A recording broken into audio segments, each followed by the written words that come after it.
What's up, everybody? We got a little 2023 year in review. That's right, 2023 is almost over. Go ahead and say it early. Happy New Year to everybody out there. Happy 2024. It's kind of hard to say, even 2024 is already here, but 2023 went by just like that. Snap of the fingers, it went by, and it's pretty wild. So thinking about the year in review, it's kind of hard for me to sit down and actually process that, because I'm always thinking about the future and what's going on and what's next, what's coming next from Missile Baits, what's coming next from Spro, what's coming next on the tournament trail. You gotta stay focused on the windshield and not the rearview mirror.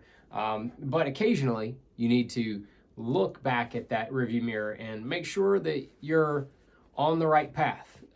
Anybody that's familiar with the 7 Habits of Highly Effective People, the 7th habit is always sharpen the saw, and that means to every once in a while take a step back, make sure that you're working hard and diligently on the things that you should be, that are going to help you achieve your goals. So that's kind of what I'm doing here, is just kind of stopping, talking about what worked, what didn't work in 2023, what things are we going to try to change in 2024 to be better as a person, a husband, a business owner, and a tournament angler for sure.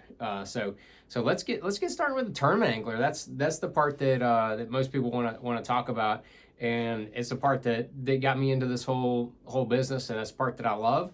So as far as a tournament angler goes, I felt like my whole season was average, decently average.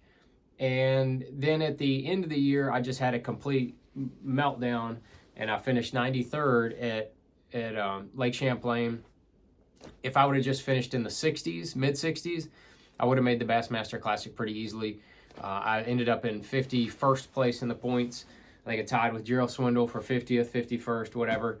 But the total weight is what breaks those AOI payout, or AOI standings, if you weren't familiar with that. But anyway, so the rest of the season, I feel like I did decent. You know, I had a 30th place finish or so at Okeechobee. Got out of the gate decent. The next tournament was at Seminole. Was having an okay tournament, and then I had a 2-pound penalty on a culling error, so that cost me a top 50. It cost me about at least 20 points. That may or may not have cost me the Classic. Is one of those things that kind of compounded, but it's one of those mistakes that I'm going to try my damnedest to make sure never happens again. I have a little system in place for culling, and to make sure that does not happen, my system broke.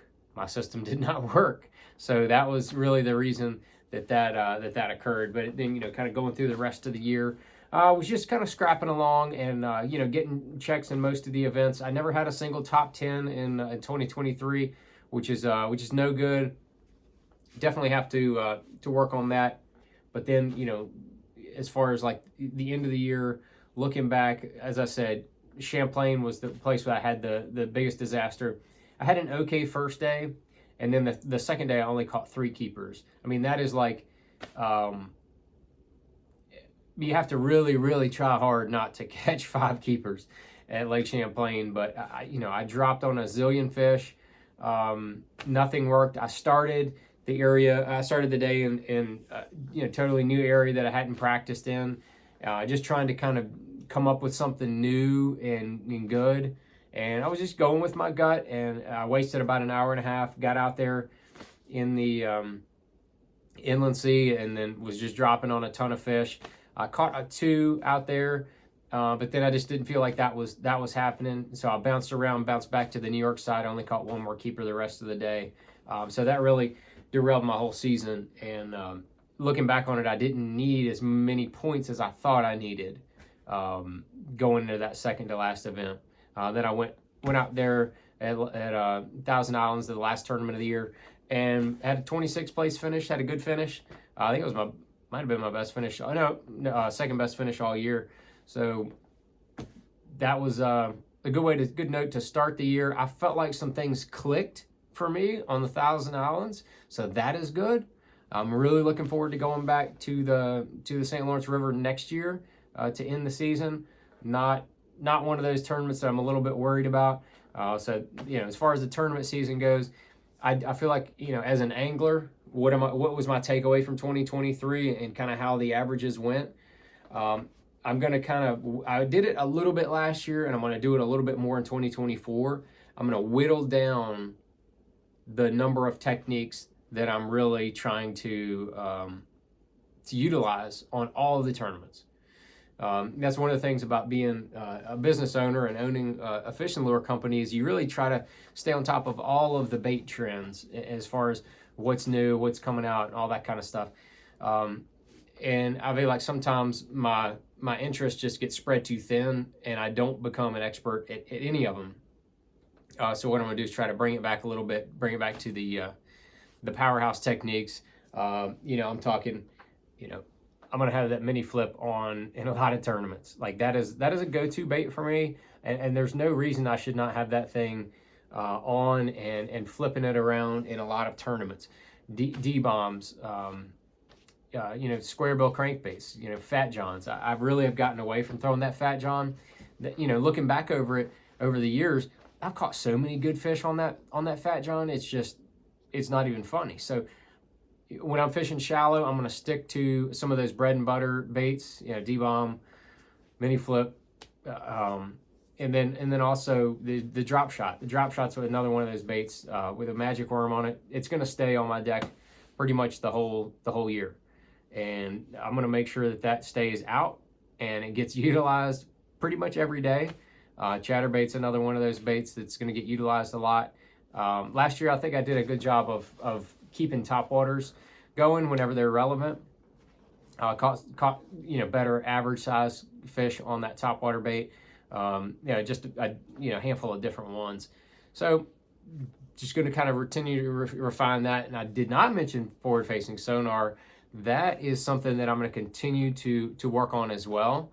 But I want to try to stay within the realm of the baits that I'm good with, if that makes sense. I'm gonna play around a little bit more with like a hover rig type situation. You may see something coming in the future on the bait company wise that direction, but I'm gonna just try to stay in those baits that I know, whether it's the drop shot or a jig. I'm talking even on live scope. So gonna do that, and I'll still mix in some glide baits and some different exotics type stuff, but all in all, I'm gonna stick with those baits that are really the bread and butter that have made my career for the last 15, 20 years. I'm going to make sure that those stay on my deck. So from a tournament perspective, that's my 23 look back. From a bait company perspective, Missile Baits had a good year. We were up double-digit percentage.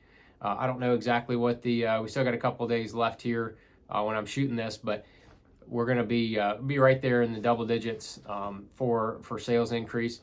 That is really good in this environment for either the economy or the bait world or the fishing industry, outdoor recreation industry, any of those that you want to look at. We had some really good baits that really helped carry us. I mentioned the magic worm earlier. That is a bait that's just continually starting to grow and trend. Most people don't realize those are double bags. Those are double the quantity of a normal bag, and that's why the price is double as well. We just didn't want to come out and be the same thing as Robo Worm, even though the bait's a little bit different and they're making it for us. We didn't want to be the same thing, the same price. So that's why we did those double bags. But one of the other big things, Chunky D did really well for us. The Spunk Shad is doing amazing for us.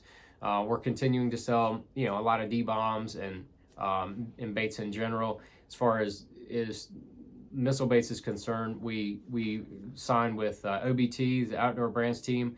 That is a rep company that handles a big portion of the country. It's basically like the all-star rep group. I mean, all those guys are fantastic. They've been really good. We've only been working together for 2 months, but I know almost every one of those reps very well from my interactions with Sunline, Spro, and Gamakatsu. Those companies all utilize OBT for that territory as well, and that's the first rep group that Missile Baits has ever used. So there's some learning going on there, them learning us a little bit and us learning them, continuing to work together. So Byron, our sales manager, he, what was a little unsure about this whole rep group situation, and now he fully understands how it's going to work overall and help grow Missile Baits and help the distribution and all that kind of stuff. So it's going to be really good. From a business perspective, we're utilizing email correspondence more than we've ever done. It's just one of the things I've not had time to do, and OBT is helping us be able to send out correspondence via email through to our customer base.